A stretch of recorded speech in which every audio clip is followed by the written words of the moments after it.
Hello বন্ধুরা, আবার চলে আসলাম তোমাদের কাছে নতুন একটা রেসিপি নিয়ে। ওয়েস্টার্ন মাশরুম রান্না করবো আজ, বুঝেছো? এরকম ব্যাঙের ছাতার মতন যে ছাতা মাশরুমগুলো, ওইগুলো রান্না করব নতুনভাবে, একটু আলু দিয়ে রান্না করব। আগে তো বটন মাশরুম রান্না করেছি, এখন আলু দিয়ে মাশরুম করব। দেখো কিভাবে করি, দেখো। আর বন্ধুরা, তোমরা শেয়ার সাবস্ক্রাইব লাইক কমেন্ট করবে।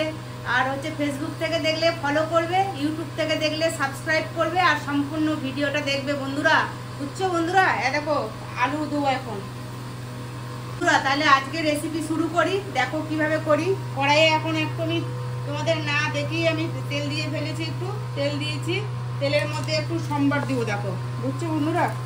এই যে কালো জিরা একটু অল্প করে সম্বার দেবো, এটা দারুণ লাগে খেতে কিন্তু বন্ধুরা। কেটে নেবে, বুঝেছো বন্ধুরা? বেশি মোটা মোটাও না, বেশি সরু পাতলাও না। আলুটা এইভাবে এরকম কেটে নেবে। আলুটা একটু ভেজে নেবে।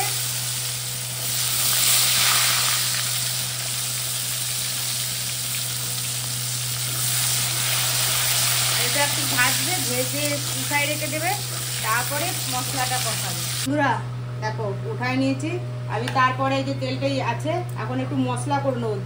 দুটো পেঁয়াজ দিয়েছি, দুটো টমেটো দিয়েছি, একটু আদা দিয়েছি, আর হচ্ছে 5-6টা রসুন দিয়েছি, জিরার গুঁড়া, ধনের গুঁড়া, লঙ্কার গুঁড়া সব দিয়ে এখন একটু পেস্ট করে নেবো, বুঝছো বন্ধুরা? এই দেখো বন্ধুরা, মশলাটা হয়ে গেছে সুন্দর করে, গ্রেভি লাল লাল ঝাল ঝাল করে বানাবো। বেশি ঝাল না, অল্প করে মশলা দিয়ে দিলাম।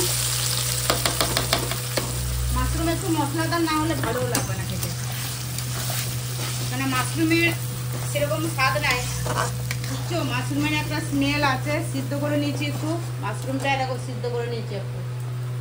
মাশরুমটা সিদ্ধ করে নিলাম। মাশরুমের নাহলে সিদ্ধ করে জলটা না ফেললে না একটা কেমন স্মেল আছে, মানে কড়া স্মেল, ওটা গন্ধটা সহ্য হয় না অনেক সময়। তাই জন্য মাশরুমের কোনো স্বাদ নাই, কিন্তু মাশরুমটাকে স্বাদ করার জন্য মশলা দিয়ে স্বাদ করতে লাগে। আর মাশরুমের মধ্যে অনেক প্রোটিন আছে, ওই জন্য মাশরুমটা খেতে লাগে। নিরামিষ যারা খাও তারা এটা এইভাবে রান্না করে খাবে, কেন পেঁয়াজ রসুন তো খায় নিরামিষের মধ্যে। আর যারা একবারে নিরামিষ খাও তারা টমেটো পেস্ট, জিরার পেস্ট এগুলো দিয়ে দেবে, তাহলে সুন্দরভাবে হবে। আদা এইভাবে একদিন শুধু সম্পূর্ণ নিরামিষ করবো। এটা তো পেঁয়াজ যারা খাও, অনেক সময় পেঁয়াজ, অনেক বন্ধুরা আছে পেঁয়াজ খাও, তো পেঁয়াজ রসুন খাও, এটা দিয়ে করলেও ভালো লাগবে। আর অনেক বন্ধুরা আছো নিরামিষের দিন করবে ভাবতেছো, তাহলে টমেটো দিবে, আদা বাটা দেবে, তারপরে জিরার গুঁড়া দেবে, একটু কাজু বাদাম, ওগুলো সব দিয়ে পেস্ট করে আরেকদিন তোমাদের এটা আমি রেসিপি করে দেখাবো, বুঝছো বন্ধুরা? এখন কালারের জন্য হলুদ দিচ্ছি, হলুদ দিলাম অল্প করে কালার অনুযায়ী। এবারে আমি লবণ দিব, স্বাদ অনুযায়ী লবণ দেবো, এটাতে ঝোল হবে না সেরকম অনুযায়ী লবণ দিচ্ছি, বুঝছো বন্ধুরা? এই যে লবণ দিলাম। এখন এটা কষাবো, মশলাটা কষাবো। আর বন্ধুরা তোমাদের একটা কথা বলি, আমার কয়টা ভাইরা আছে, মানে আমার ছেলের বয়সীরাও আছে, ছেলের বন্ধুরা আছে পাঞ্জাবে, ওরা বলছে কি আন্টি তুমি মাশরুম বানাও, একটু নিরামিষ পেঁয়াজ রসুন হলেও হবে, কিন্তু ওই মাশরুমটা একটু বানিয়ে দেখাও। আগে একটা বটম মাশরুম বানাইছো, খুব ভালো লেগেছে, আমরা রেসিপিটা করেও খেয়েছি, আমার মারা বানিয়েছে, তা তোমরা একটু আমাকে ছাতা মাশরুমটা, মানে ওরা ইংরেজিতে বলেছে ওয়েস্ট মাশরুম নাকি বলে, ওইটা আমি জানি না এত ভালো করে, কিন্তু ওই মাশরুমটা বানাইতে বলেছে। আমার ছেলেকে বলছে আন্টিকে বলবে এই মাশরুমটা বানাইতে, তাই আজকে ওদের রিকোয়েস্টে আমি ওই মাশরুমটা বানাচ্ছি। পাঞ্জাবে আমার ছেলের অনেক বন্ধু আছে তো, পাঞ্জাব দিল্লি, মানে ওরা নন বেঙ্গলি, ওরা তো মাছ মাংস খায় না, পেঁয়াজ রসুনটা খায়, ওইটা দিয়ে আজকে বানাচ্ছি, ওদের রিকোয়েস্টে বানাচ্ছি এই মাশরুমটা।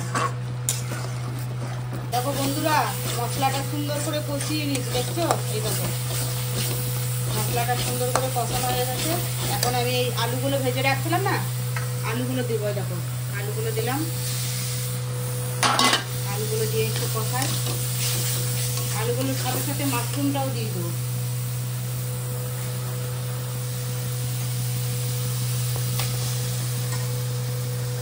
এই মাশরুমটা এইভাবে রেঁধে খেয়ে দেখো একদিন তোমরা সবাই, দেখবে ভালো লাগবে খেতে।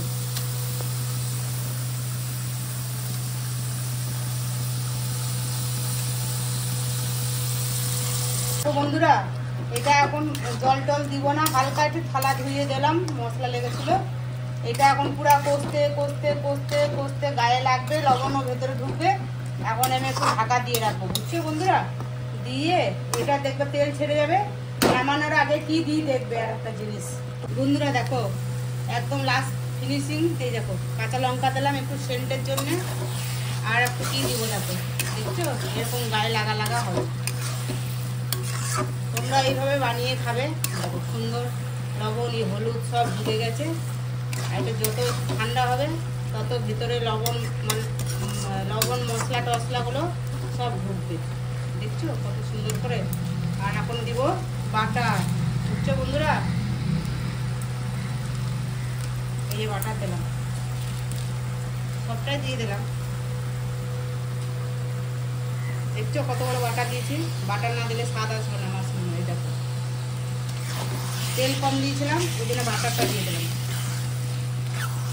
আর নিরামিষের মধ্যে খেলে পারে একটু বাটার টাটা না দিলে খেলে ভালোও লাগবে না, বুঝছো বন্ধুরা। গরম মশলা দিল, সানরাইজ গরম মশলা, শাহি গরম মশলা, বুঝছো বন্ধুরা। এইভাবে তোমরাও বানিয়ে খাবে আর এবার তোমাদের টেস্ট লাগবে মুখে। আর আমার কথা মনে পড়বে যে দিদিভাইটা বানিয়েছিল সুন্দর করে, আমরা এই রেসিপিটা খেলাম, বুঝছো বন্ধুরা।